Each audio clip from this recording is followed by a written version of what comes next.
Hai semuanya, balik lagi ke channel gue, Jihan Nadira. Jadi karena banyak banget yang udah nanyain ke gue, minta tips kerjain soal SIMAK. Jadi di video hari ini gue akan bikin tips-tips untuk kerjain soal-soal SIMAK UI 2020. Dan sebelumnya gue mau ngasih tau ke kalian kalau di akhir video ini gue udah nyiapin giveaway yang pasti akan sangat bermanfaat banget buat kalian. Jadi jangan lupa untuk terus tonton video sampai habis. Jangan lupa juga untuk subscribe ke channel YouTube gue karena subscribe itu gratis. Nah jadi gue akan ngejelasin mungkin pertama ya dari rekomendasi buku-buku soal untuk kerjain SIMAK UI 2020 itu apa. Di video kali ini gue akan ngasih tahu buku yang gue rekomendasiin ke kalian untuk dipakai.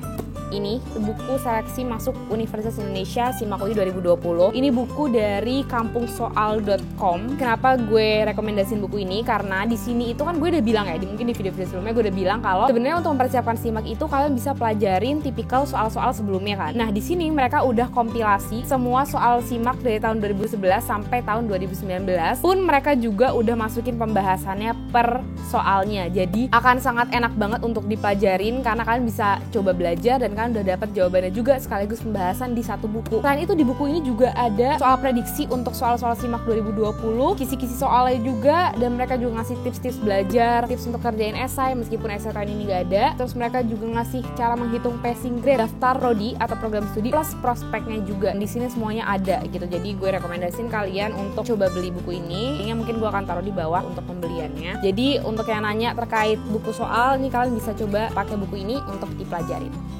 Nah, selanjutnya gue akan ngasih tips untuk kerjain soal SIMAK. Karena kan kita sebentar lagi ya akan ujian SIMAK di tanggal 5 Agustus 2020. Sebenarnya untuk lulus di SIMAK itu nggak cuman perlu pinter doang, tapi kan juga perlu strategi untuk kerjain soal. Ada orang pinter tapi dia nggak pakai strategi, akhirnya dia nggak lulus. Ada orang yang nggak pinter-pinter banget tapi dia jago strategi, dia lulus gitu. Jadi di sini gue akan ngasih tips apa aja sih yang bisa kita pakai untuk kerjain soal SIMAK. Gue udah ngebagi sebenarnya tipikal soal SIMAK itu jadi 3. Yang pertama ada soal objektif atau soal yang sering banget kita temuin di berbagai ujian. Yang kedua ada soal sebab akibat. Jadi di soal sebab akibat ini akan ada 2 pernyataan. Kalian selain harus ngecek itu pernyataan benar atau enggak, kalian juga harus ngecek kira-kira berhubungan gak sih mereka berdua. Soal terakhir itu adalah soal nanti akan ada 4 pernyataan dan kalian ngecek satu-satu nih. Kira-kira kalau misalkan yang benar 1, 2, 3 itu jawabannya A ya, kayak gitulah ya. Gue bakal jelasin nanti di videonya. Yang pertama gue akan ngejelasin dari tipe objektif, yang dimana soal objektif ini paling banyak sih sebenarnya muncul di soal-soal. Jadi kayak nanti akan ada pertanyaan dan nanti akan ada pilihan jawaban, kalian akan milih mana jawaban yang paling benar. Mungkin akan ada 4 pilihan jawaban yang benar, tapi kalian di sini akan milih salah satu pilihan yang paling benar di situ. Itu gue tekanin ya. Gue udah ngebagi do's and don'ts-nya. Jadi apa yang harus kita lakukan, apa yang harus gak kita lakukan saat ngerjain soal-soal objektif ini. Yang pertama itu adalah saat kita dapet soal nih, kita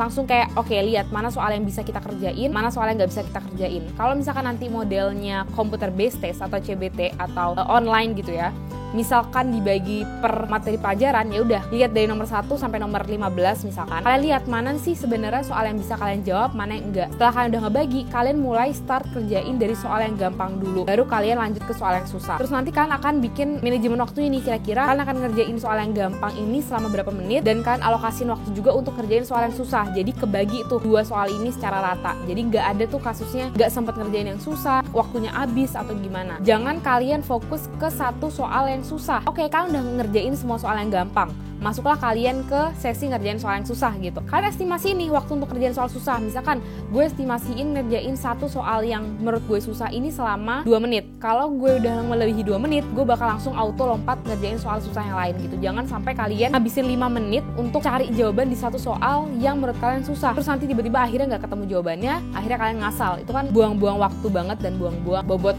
penilaian. Nah, selanjutnya ini untuk tipikal soal bahasa Indonesia, bahasa Inggris. Biasanya mereka akan ngasih teks yang panjang. Jangan sampai kalian termakan baca teks yang sepanjang itu berkali-kali sampai akhirnya waktu kalian habis. Tipsnya adalah saat ada wacana yang banyak banget ini, langsung lihat dulu ke soal. Ini kira-kira nih soal maunya apa?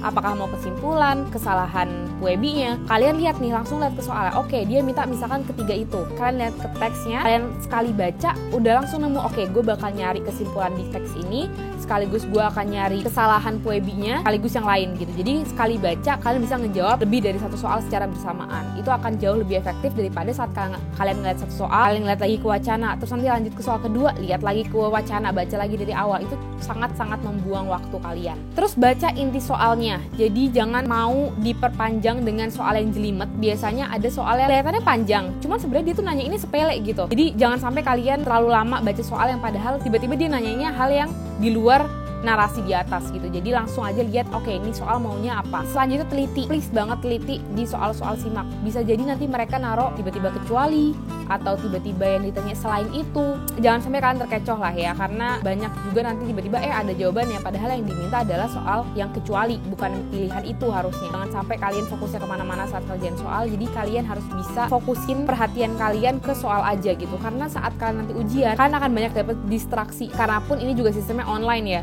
bisa jadi kalian kedistraksi sama rumah kalian, kedistraksi sama hal-hal di luar diri kalian gitu. Jadi maksimalin kalian nyari tempat yang memang jauh dari distraksi atau gangguan untuk memaksimalkan fokus kalian dalam ngerjain soal. Nah, terus yang terakhir adalah baca soalnya dengan tenang, karena biasanya mereka itu akan buat soal nih yang kesannya susah padahal sebenarnya gampang, cuman karena kita bacanya panik, gak tenang, jadi kita udah panik duluan, terus kita nggak bisa jawab. Kayak contoh nih soal panda sebenarnya dia gampang, cuman karena kita ngeliatnya ini apaan nih, jelimet banget, fokus kita jadi hancur dan akhirnya kita nggak bisa ngerjain. Nah itu sebenarnya yang jadi salah satu jebakan dari mereka yang bikin soal. Nah selanjutnya kita masuk ke soal sebab akibat. Kalian yang belum tahu, soal sebab akibat itu modelnya kayak gini nih kalian bisa lihat.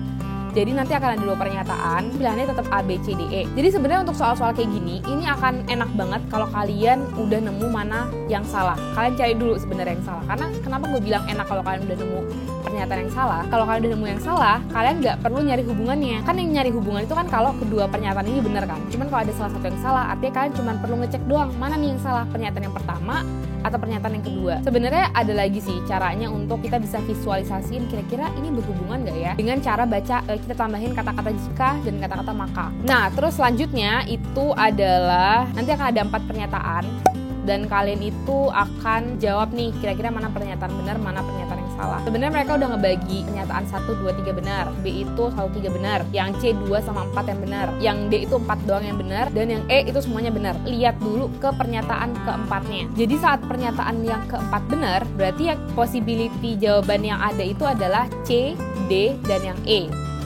Sedangkan kalau yang pernyataan yang keempat salah, maka possibility jawabannya, kemungkinan jawaban yang benar adalah jawaban yang A dan jawaban yang B. Oke, selanjutnya kita lihat nih poin yang kedua.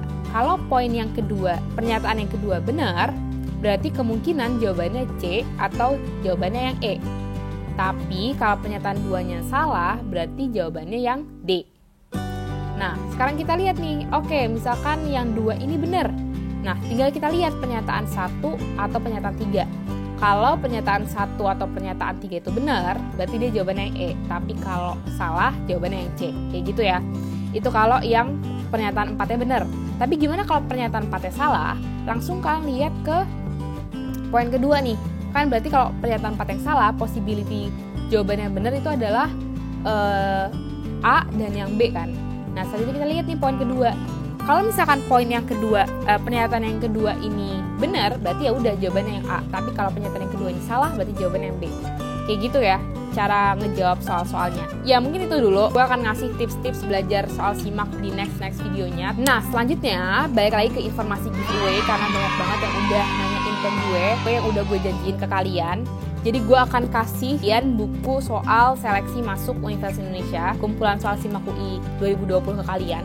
Sebenarnya ada dua buku ya, ada buku yang saintek dan ada buku yang sosum juga. Jadi buat kalian yang pengen dapetin buku ini, caranya gampang banget. Pertama kalian harus subscribe dulu ke channel YouTube gue, Jihan Nadira. Ini bisa kalian klik di bawah sini. Jangan lupa untuk turn on notification ya, karena gue juga akan kasih informasi-informasi yang bermanfaat buat kalian. Lupa untuk follow Instagram gue di @jihanlhdd dan Instagramnya Kampung Soal. Komen di postingan terbaru gue yang nanti linknya bakal gue taruh di description box di bawah. Buat pemenang yang beruntung, kalian akan mendapatkan buku soal dari Kampung Soal. Jadi jangan lupa untuk ikutan giveaway-nya. Mungkin segitu dulu video gue hari ini. Semoga bermanfaat buat kalian yang mau persiapan SIMAK UI 2020. Kalau kalian mau ada saran untuk video selanjutnya, boleh banget kalian tulis di kolom komentar di bawah. Jangan lupa untuk di like, share, dan komen video ini. Dan kita ketemu di video-video selanjutnya. Bye-bye!